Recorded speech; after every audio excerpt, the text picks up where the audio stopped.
Hello, everyone. No, this is not part of the story, but I have decided to record this little introduction to get a few things out of the way. First and foremost, I'd like to acknowledge that this past week I reached 100 subscribers. That's a big deal for me, and I definitely wanted to take this opportunity to thank each and every one of you for that. Specifically, I'd like to mention the Dark Somnium, my little brother, and all of my friends on the Creepypasta wiki. All of you have supported me more than anyone else could, and I'm eternally grateful for that. I'm sure that by now you've all seen the new intro. Well, for this occasion, as well as Halloween and the fact that I just wanted to do it, I have completely revamped my intro, outro, disclaimer, and end screen. Hopefully everything looks a little cleaner for you guys now.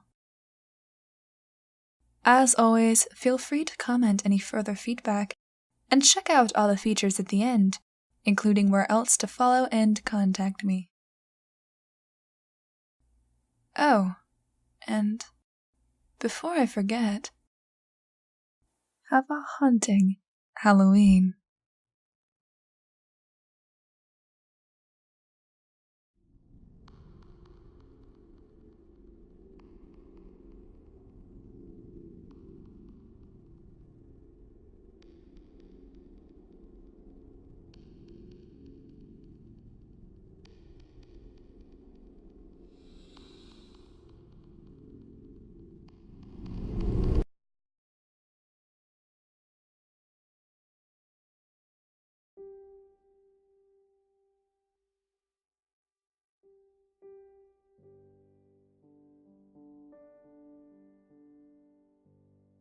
Whenever we visit my grandpa's house, I always look at the old photo albums. I've been doing it since I was 11. I'm 15 now. I always find them strangely intriguing. My whole family history contained within these archives. There are wedding albums, vacation albums, holiday albums, all kinds of albums. I especially like seeing what my aunts and uncles looked like before I was born. My favorite ones, however, are the ones that date back even further. Like the ones that contain my grandpa's old army photos and the ones from when he was a kid. I have always been a history buff, but my favorite one of all is also the oldest.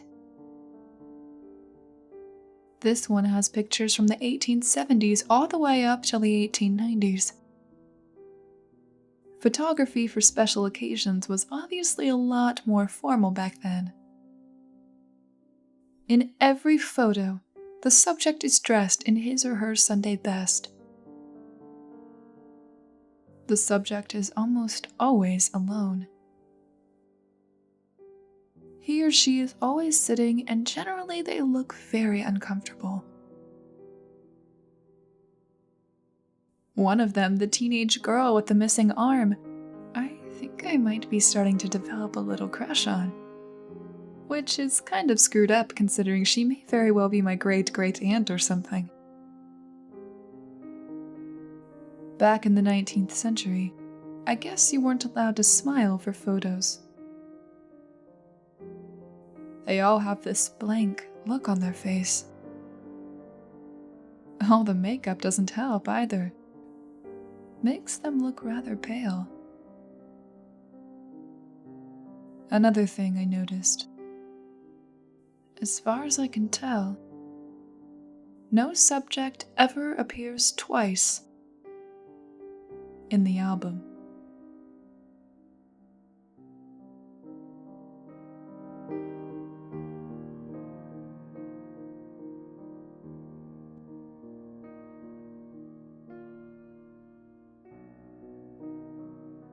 Jonathan stares out the window of the second-story apartment he shares with his mother and younger brother, Joe. He's reading a book.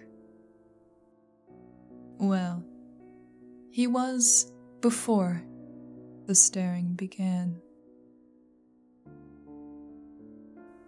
He's 8.5 years old and has never had a seriously sexual thought in his life. He's looking down at some nice young women his mother calls whores as they pace around in moderately revealing clothes at the street corner below. They've always seemed like very friendly people. His father used to be friends with a lot of women like them. He'd take them to the house sometimes when the family wasn't home, and Jonathan's mother would get very angry when she found out from the old neighbor lady. The divorce wasn't very nice. Jonathan, Joe, and their mother had moved from a very decent old house to an apartment complex in the worst part of the city. They could have tried for the house, but there were lots of lawyers involved and most of them were not at the service of Jonathan's mother.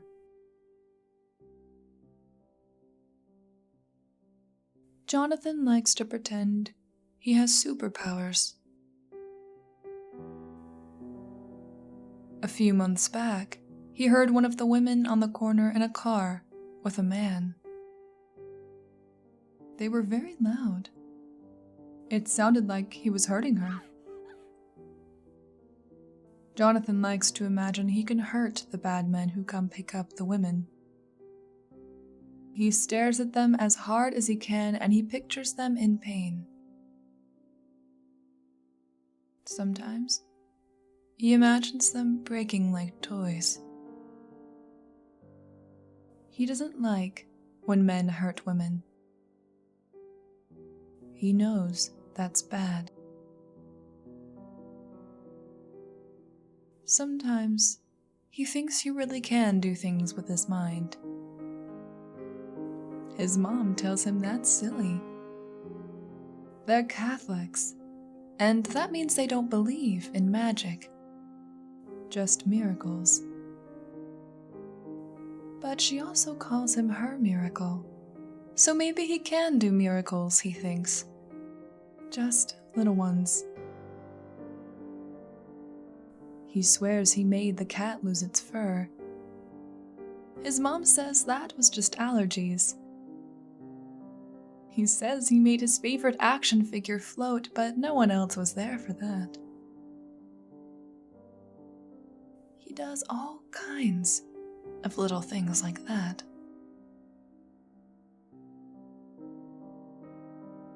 He's still staring down at the pretty girls in their pretty dresses.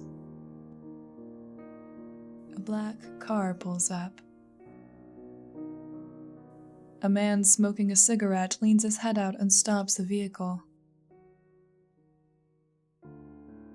Jonathan focuses his attention on the man. He looks like his dad, but a little younger, and with red hair instead of black and gray like his father's. This resemblance makes the boy angry and he doesn't know why. He hasn't seen his father in a long time now. Some months his mother gets a check. Some months she doesn't. The boys in school say he's still friends with the same women. He's not sure what they're trying to say, but part of him kind of is. He's looking at the man now as he flashes a wad of cash. Jonathan's face gets red, and he feels like he's going to explode. People aren't supposed to be bad like that.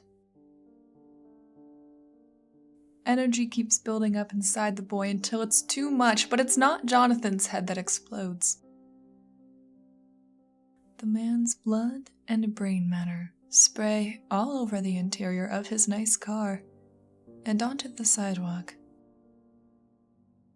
Now it's not just his hair that's red. The women below are screaming. Jonathan goes back to reading. He's done with the game for today.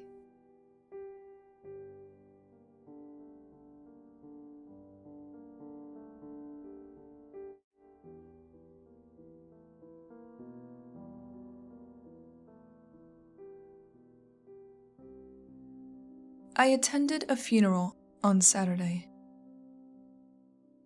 The town hall was fancy enough, I suppose. Blandly petaled flowers hung everywhere, in every corner imaginable, masking the smell of dozens of sweaty patrons in black and possibly the odor of decay.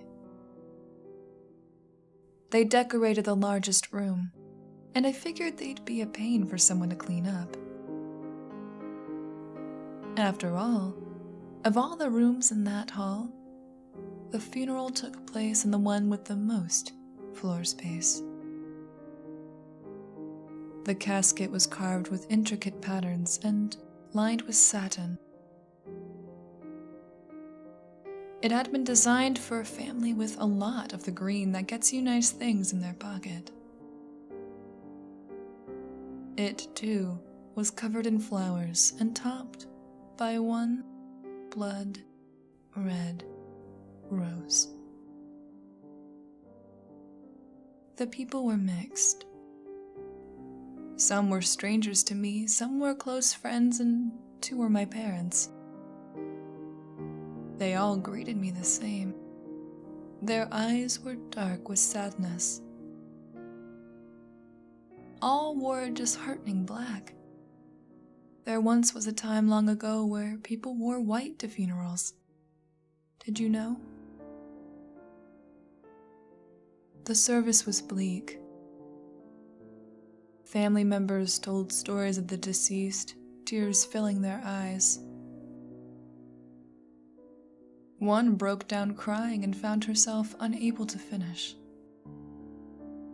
Organ music played more than once.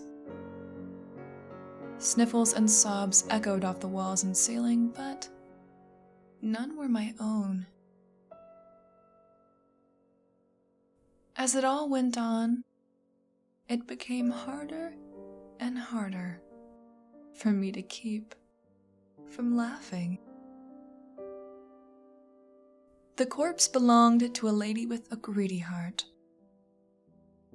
From the beginning, she'd been raised to take anything she could get her hands on. And right till the end, that was her stubborn mindset. The family business was everything to her, the only one on earth that mattered, and she'd destroy hundreds of smaller establishments to expand the reaches of an already enormous enterprise.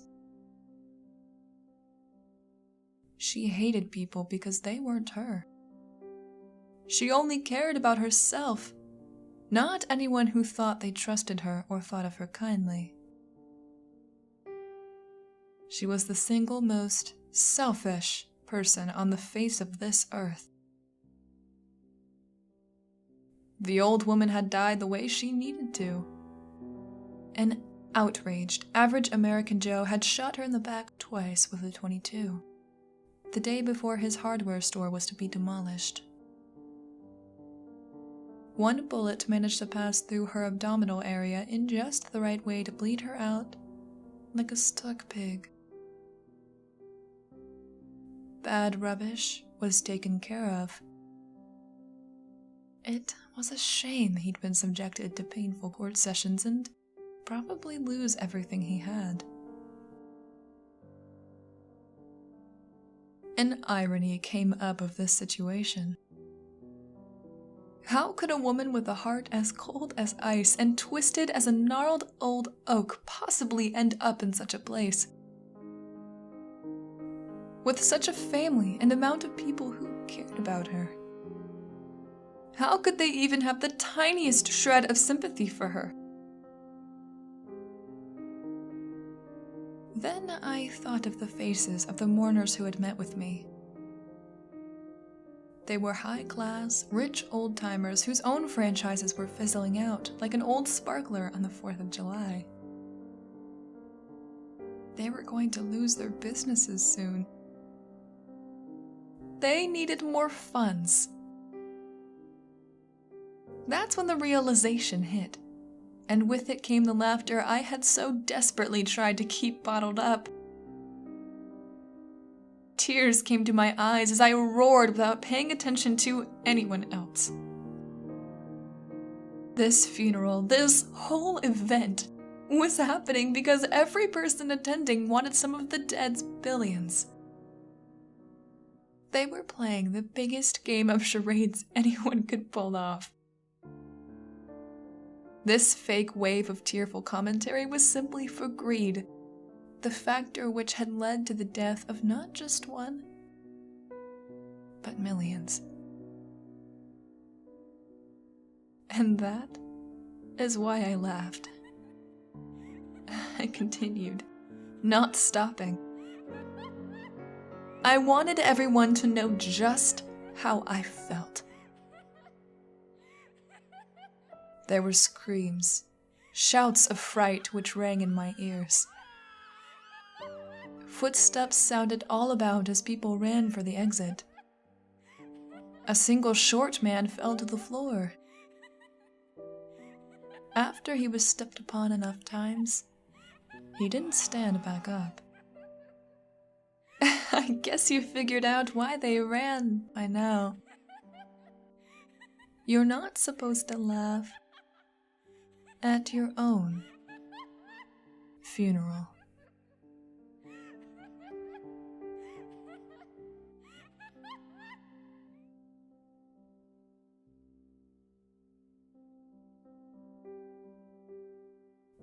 Beep, beep, beep. You lie on the gurney, weak and stale, like everything else in the hospital. The horrid stench of medicine and sick patients contaminates the air, rushing through your nostrils as you breathe ever so slightly. Your mouth froths as you run your tongue against your pair of dry, cracked lips. Even in doing this simple task, you are unsure of your success. Your body is so numb, so weak, that you can hardly feel a thing. You can't even tell what the temperature is. Your vision, still cloudy, can only just make out a bottle of water on the table next to your gurney. You try to reach for it, but your body is much too weak. You can't even raise your arm from the bed. In your frustration, you try to call out for a doctor. Pointless. The only sound that resonates from your voice box is a quiet grumble. You don't even know how long you've been out for. Where are your family and friends? Where are the doctors? After the ordeal that put you here, you should have had at least a few people to greet you upon waking up.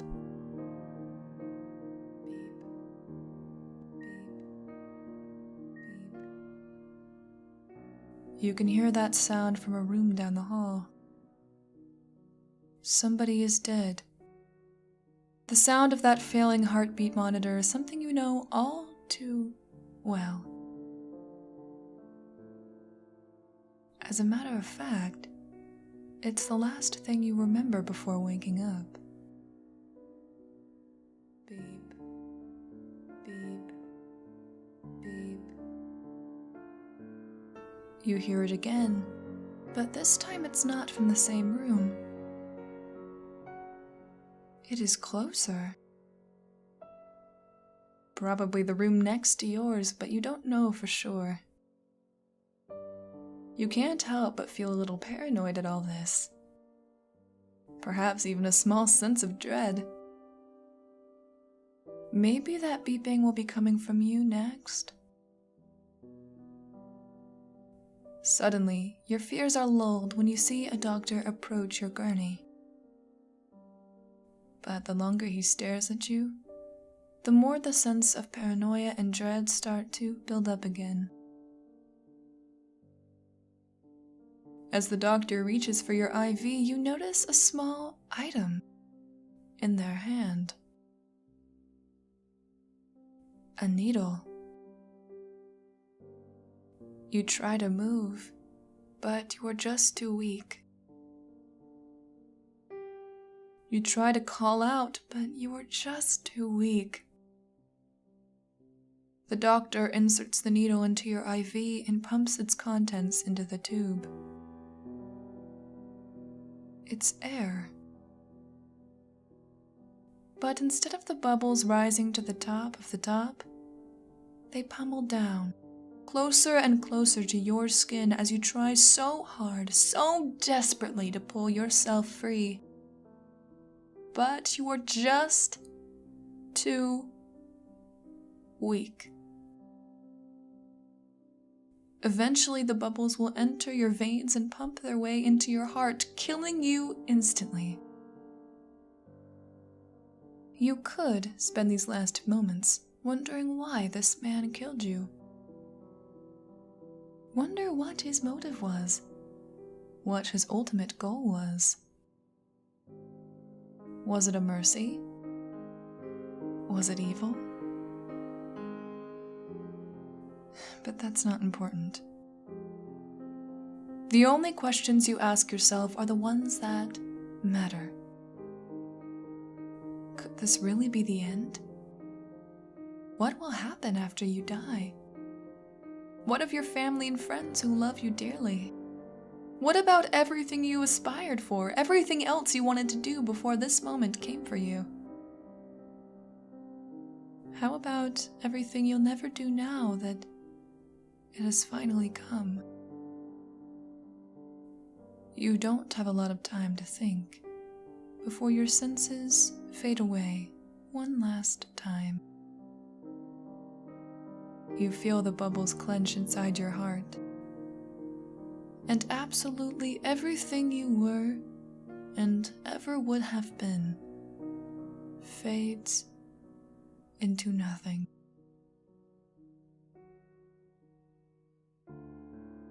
Beep, beep, beep.